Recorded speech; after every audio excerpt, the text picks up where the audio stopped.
Hi, everybody. It's Donna Reed from Up With People, 1976. Most of you know that. Today, I'm doing a different interview, something that I haven't done before. I am interviewing a young woman who traveled in WorldSmart. And so far, we haven't done any of that. We've had all Up With People alumni. And so welcome, Silvana. Thank you for joining. Thank you. So part of the reason that I wanted to interview you was because we haven't had like many alumni from Albania. So I want to hear how you even learned about this program. But the other piece is because of WorldSmart, it tends to get lost in the whole Up With People thing. And you guys, just before we started recording, I asked whether or not they traveled as Up With People / WorldSmart or just WorldSmart. And Silvana, tell the people listening what you just told me. So we traveled as WorldSmart, but there were many places we went that were very familiar with Up With People and were hosting Up With People before. So we would go like WorldSmart, Up With People, new program. So that was our introduction kind of. Okay. And how did you hear about WorldSmart? Where were you living? Like, how did it even come into your world?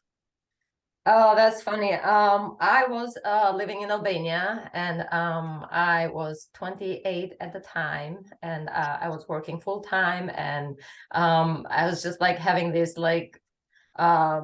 vision of me traveling around the world and learning and immersing with the cultures and living with host families. I'd heard about Peace Corps, but we didn't have something like that for Albanians, so I wanted something similar. So I went in and Googled, and I was like, leadership programs, traveling, culture immersion, and then WorldSmart popped up. And that was the very first year that WorldSmart started. So And what year was that? That was 2004.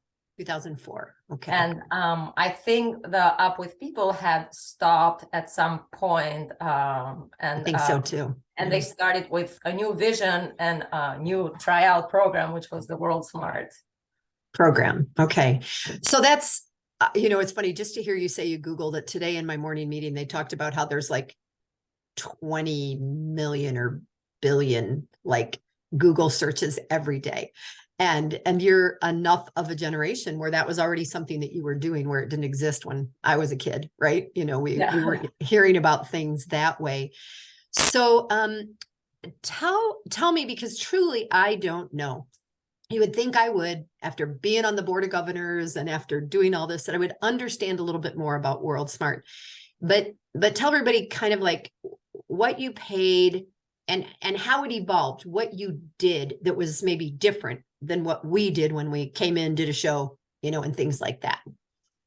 So when I applied, it sounded really expensive to me because coming from a developing country, that was like something, I think was something like $14,000, and it would include everything.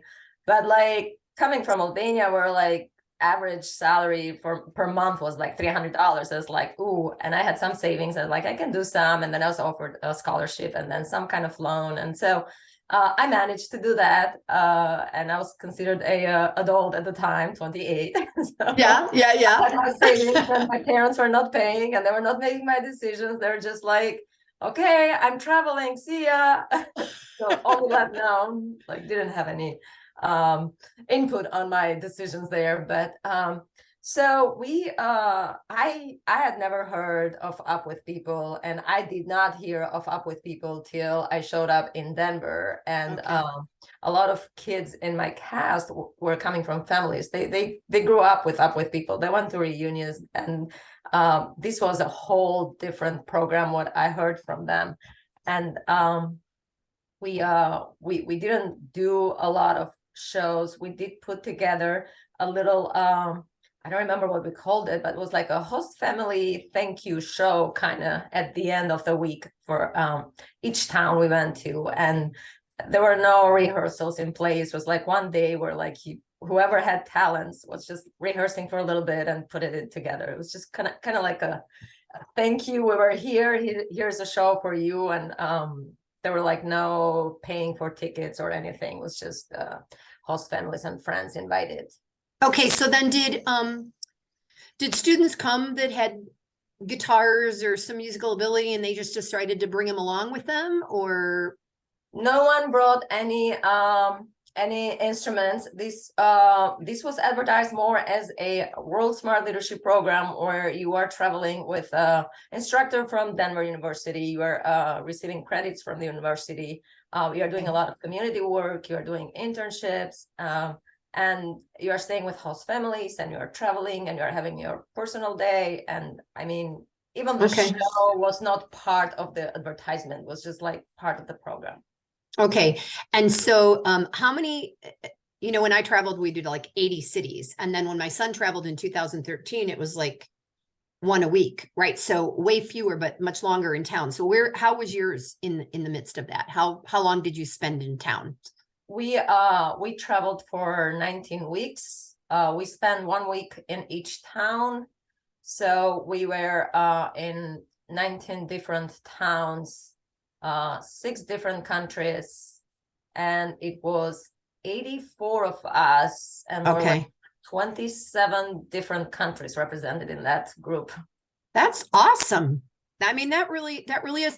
And you know what? You and I just, chatted a little bit on Facebook Messenger about how the new program sounds like a melding of the old Up With People and what you did. And it really does, hearing you talk about it, because they're looking at 3 months at a time, and then a lower cost for those 3 months, and maybe 50 in each.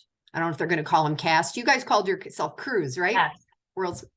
Yeah. Actual cast. Oh, okay. And behind you guys, I had her, or I asked her to put up, she had shares this with me, some of the cities and things where she went from her scrapbook. So that's cool. So did you come in the summer of 2004? Is that when you flew to Denver and it started, or? Okay. Yes, it was August 2004. I think it was end of August sometime. No, it was beginning of August, and the program ended in December. So we're like 4 months traveling. Okay. But you went a lot of places. So, so then I can't remember it. The years go by. I can't remember when I met you on the board of governors, but you were representing that WorldSmart era kind of on the board, weren't you? Yeah, that's correct. I think we met for the first time in was it Belgium? We had a meeting there. Was it Belgium or Netherlands? There was one in Cologne too. No, that was the Belgium one. Okay. See, the first time I met real Up With People. I mean, not first time. I had met them during our travels, but I was hanging with you guys, and I was like sitting there in my corner. I was like, oh my gosh, I don't know any of this. Yeah. That's so. It's just fascinating to think about that, and honestly, kind of bold and brave of you, to step up and do that. And so then all of a sudden you probably are at reunions, you've helped with things, you've done things, you've heard music through the years. So one of the things that I kind of ask everybody is about songs, and clearly they were not the emphasis, the focus of your, I want to say show, boy, the words that are in my head, what you did. But have there been songs through the years that you have learned or that you haven't enjoyed, even though it wasn't part of your travel experience? Yeah, but we did few Up With People songs when we traveled. I mean, of course, Up With People, the hymn song, it's like the one everybody knows. And then we had the 1-2-1, and we had to learn all the sign language with that. Like that 1-2-1. We sang that song in every single Japanese school and nursery we went to, and high schools, and all host families shows. And this became like, now when I hear it, I was like, oh yeah, I want to. Just immediately start doing it. That's great that you can do that in a lot of different languages. Dave Martin back in Ohio can sing Up With People in a whole bunch of different languages, but if you could do 1-to-1 in a lot of different languages, that's pretty cool. Oh, we didn't. We only did the English version with the sign language. Oh, you just signed. Okay. You didn't learn it in a bunch of different languages. No. That's cool.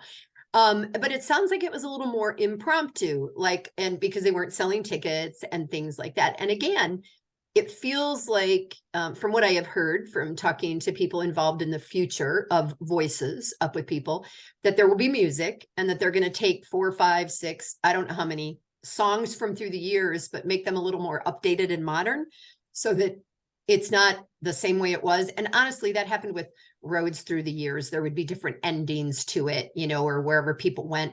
And some of the things that were in the show in 2013 that came back from the 70s, they would update. So it sounds a little like that's what they're going to do. But I think in the future, they also are hoping that within the communities where they are, that people join in, that young people who are musicians will participate and bring their own songs, and maybe the group that's traveling will write something, you know, which is kind of cool in my opinion. So you did service projects then in these different communities. Did the sponsor, like a typical Up With People would be Jim Click here in Tucson, he would choose charities or things that he was part of, and then there would be work that was done or that the students did. Did your sponsors choose some of those, or what was that like for you, the participation and service in the communities? So usually we're like local communities where we went, and they would come up with what they needed help with. So we did, like, for example, in Colorado, we went and cleaned up one of the forests that just had like a big, huge fire. And there was habitat restoration projects. We would go and build and clean in the houses. Japan was mostly would go in the nursery, in the schools, and help the kids and just interact with the children, and then we go like in the nursery homes and stuff. And just like all the projects were like selected by the locals, like that's what we need. That's where we think you are more needed. And we were like separated in little groups, actually would do like various projects in town where we were. So we're not like all in one same place. Right. It's sometimes, even now, my company does volunteering. It's hard to find a place for 100 people to go. I'll do the same thing. So you divide it up and maybe conquer different branches of a nonprofit or something. We had little home teams. We called them home teams. So we knew who was going where. And those home teams were like during the whole program. And we did like different things together. So do you feel like you stayed closer to those people then that were in your home team? Or did you feel like you developed other relationships that have been just as much through the years? Oh yeah, we developed relationships like with the other kids in the team. So not just the home teams. So how have your alumni, the WorldSmart alumni, how have you been at staying together? And or does that group of people come to the reunions? Do you feel like you're part of things, or do you feel like you're kind of like over in the corner living in this different world? We are pretty close together. Like a lot of us are talking. We have our own like Facebook page. We have our like own WhatsApp thing going on. Those who don't have, and we really keep close to each other. I think for reunions, I haven't been to one. You need to come to one. I feel like outsider, and like I'm gonna go there. I don't know anyone. I don't know if I want to be there. So like at some point I was telling Sheila that I'll come and I'll be part of your crew. So. Yeah, so this year it's up in Phoenix, and then next year, did you hear in Helsinki? I have an itchy ear, sorry. I heard that, yes. I might do that one. I know, I really want to go next year. That's great. Is it no, it's not Helsinki, it's somewhere in Ireland. Yes, it's in Ireland. I don't know why I said Helsinki. Yeah. It's somewhere there. Anyway, but, I've never spent enough time in the British Isles, so I want to go. So yeah, we are close to each other. I think the only ones that go to the reunions are the ones that have their connections with like through their parents, or like that were there before as kids and stuff. But I don't think I haven't heard of any like WorldSmart leadership program kids that went interesting the Up With People family that are going to those reunions. And again, I have not been, and it's not because of time or money, or I just like how do I fit? Yeah, you know, what do I don't sing. I don't know those songs. I love yes, those songs. but you could I go and listen do to one them. to one. I know one to one, but I don't know if they sing that. So yeah, I've been a little bit out of that. Still in my corner. Yeah. You know, as the future comes to the present and as this evolves, there's going to be a whole lot of people in the situation that you're in. The alumni and what we knew in the 70s and the 60s and the 80s are going to be fading away. And it's going to be people who did 12 weeks or 20 weeks or whatever, and maybe sang a few songs and maybe didn't. So part of the, I think, alumni board, working now in conjunction with people who will be new alumni, is to figure out, what do we do? How do we do it? And incorporate everybody in, without maybe those of us that are in our 60s reliving our show and doing a dance that we can't dance anymore and things like it's interesting. I had a message this morning from one of the alumni, and he traveled with people. I guess he'd never heard, or maybe heard, of WorldSmart, and then he was trying to get my opinion on the voice, which is kind of like hybrid, as we talked. And yeah. And he's like, well, if you go in towns now, people remember Up With People coming in the shows and singing and having those concerts.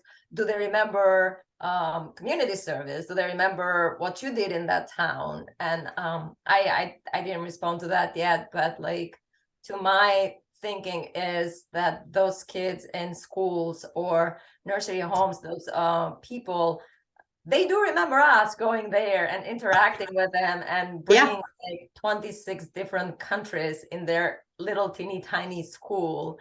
So it depends who you ask. I mean, those that were connected to Up With People and know about the shows, they will remember the shows. But those that we went and had an impact will remember us. I don't know. So I think we can get like both sides of the coin there. So I agree. And I think it's going to be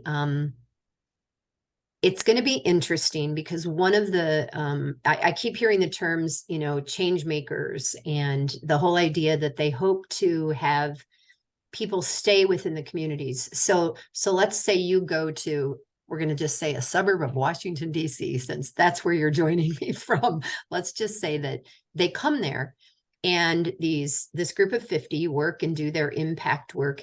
And then their goal is to also then have people left in the communities, not meaning that they say, Silvana, you stay here now, but they have created and affected people within the community, that those kids sort of carry on the movement and the service and the piece like that, so that there is this impact that's left in the town. Because that's the point. The point is, we want to make change, we want to affect the world, and we want to do it all over the world. It's just happening in a little bit different way. And maybe there'll be a song, maybe something like that. Okay, so one of the other questions that I like to ask everybody is, if there was a food that you ate on the road that you would never eat again, or something that you tasted that you love, and now you've incorporated it into your life and your children have tried it and things like that. Oh, the food that I hated. Oh gosh, the fermented beans in Japan. They smell terrible. I'm sorry. I love Japanese food, but this is not one thing I'll ever eat. And I'm very adventurous. My husband and my kids say that if a zombie apocalypse comes, I'm gonna be the last one to go, because I eat everything. But that I will not. Not going to have those beans. All right. What about something that you loved? Sushi. Sushi is just really my thing. And like being in Japan, and then I had like my host family, one of my host families, the first one actually in Chiba. My host father wakes up in the morning, and I'm like getting up and trying to get ready, and he's like waiting out there holding a fish. And he's like, breakfast, sushi. I'm like, okay, that's a little too early before coffee.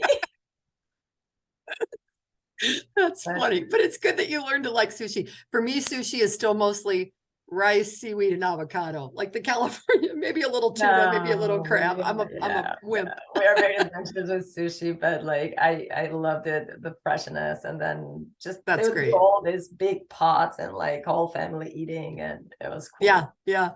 All right. What about a place? You and I, well, actually, one of the reasons I got in contact with you is because you had posted on the alumni page about where you're going this summer and your travels and things. Is there any place that you haven't been that you would really, really like to go or to take your boys and expose them to? Oh my gosh, there are a few of them in there, but Africa has been always high in my list. I don't know which place specifically in Africa. I haven't done the search, Do you but want to like do the safari kind of thing? Is that what you want to do? Or we like to immerse with locals. So like I'm not much of like when I go, I don't go like touristy places, downtowns, right. say big hotels. Like if I can immerse with Yeah. locals, it's awesome.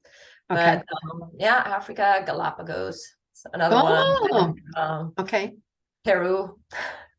Interesting. I've never been to South America. So that's, and recently I've discovered that we have family, fifth cousin generation or whatever, who are in South America based on when Germans moved to Peru and to Brazil and stuff. So, okay, your husband, is he also Albanian?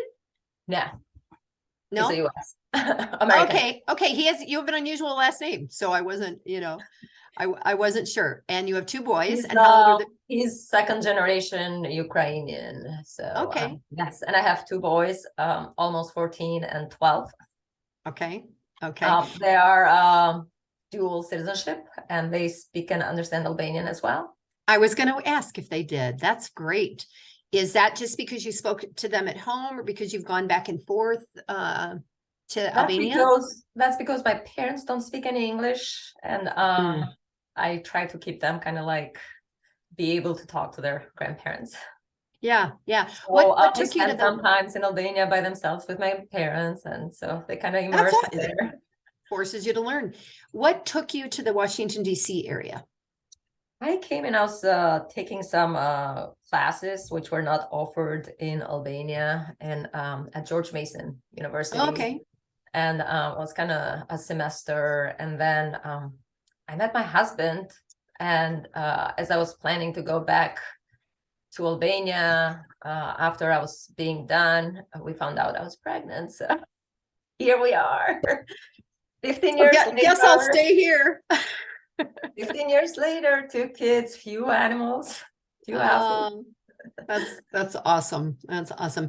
Are there things about, I just say home, I think wherever we spent our childhood, are there things about Albania that you miss? I don't miss Albania. I miss people a lot. I don't miss the politics. I miss I miss the country. I miss the landscape. I miss the landscape, the sea. It's just a beautiful, beautiful country. Yeah. Yeah. Still unexplored. It's like still kind of virgin. Yeah. Yeah. No, I've seen pictures recently. I think I told you that our company is opening some real estate offices over there. And so I've been seeing I've been seeing people sitting on a restaurant patio deck looking out over, the water and the rock cliffs and things like that. And it's lovely. Yeah. So as one of the things that I like to try to end this with is if you were going to talk to, I mean, you have children who are growing into the age where they could do something like this. So if your son came to you and said, your eldest, and said, "Hey, Mom, in a couple of years, I want to go do this. I want to do what you did. I want to travel. I want to, what would you tell a young person? The new group Voices will be like 18 to 25-year-olds. What do you feel like you gained that you would encourage someone else to go and do this? Oh my gosh, so much. In that age, I was a little older. I was like one of the oldest in my cast. But if I was 17, 18, when we traveled, we had kids in that cast that were like 18, never been out of US. And they were from like these shy kids who started like very introvert, and they bloomed into like the end of the program. You were like that the kid I met the first day at the program, like it was amazing, like the change you could see. For a 28-year-old, for me, it was a lot about like learning about the cultures and the countries. And I'm sure like I did not learn as much as those kids did. Like as I was a little traveled, like we learned a lot, but like age is Right. like really key when you participate Oh, in yeah. this program. And I have told my nieces, and I have told all like young kids that are like, oh, we want to take a gap year. And I'm like, look at this program because it's amazing. And Yes. it changed me. It changed a lot of kids in that traveled with me. And it's Yeah. if I was 17, 18, I'll do it over and over again. Yeah. You know, so I was 18. I turned 18 at the end of June and I left like July 6th. And I think that when you're 18 and you've just been the oldest in your high school, you think you know everything because you just graduated from high school. And you know, 45, 46 years later, I look at that and think how much I didn't know and how much I learned. And sometimes, Silvana, I reflect on whether or not I was who I was, and I would always be who I am now, or what impact this program had on who I am now and how I see the world, and the fact that I even know where Albania is, right? When, you know, there's just so much that I feel like this program does for young people. So do you have any questions or any parting words that you would want to say?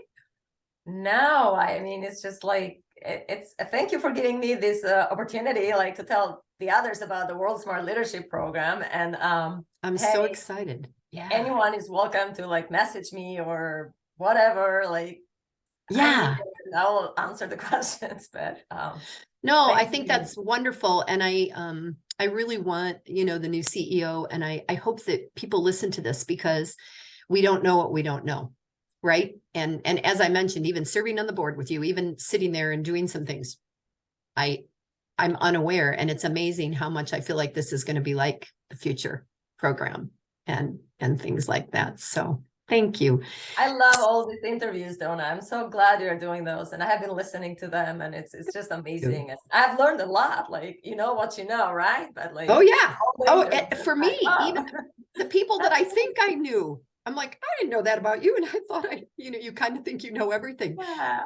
but you don't. And it's been super fun for me. And my goal with all of this is for people to understand where we all came from, how different we all are, how we all have backstories, you know, and yet at the end of the day, kind of we're all working for the same thing, right? You know, True. for what we want to do. So, well, I will let you know when I have this go live. It'll be a couple of weeks. Hopefully there will not be snow on my picnic table at that point. And in the meantime, I'm looking forward to hearing about your connections when you're in Prague and, you know, traveling this year. Very excited. Yes, that's super exciting. And I may like specifically suggest that SEMA be in touch because I think that you and or some others that are part of WorldSmart could be good resources. So thank you for sharing those other names with me. And hopefully I can get Danielle or somebody else to do an interview. So Awesome. all right. All righty. I'm going to stop the recording. Thank you. Thank you.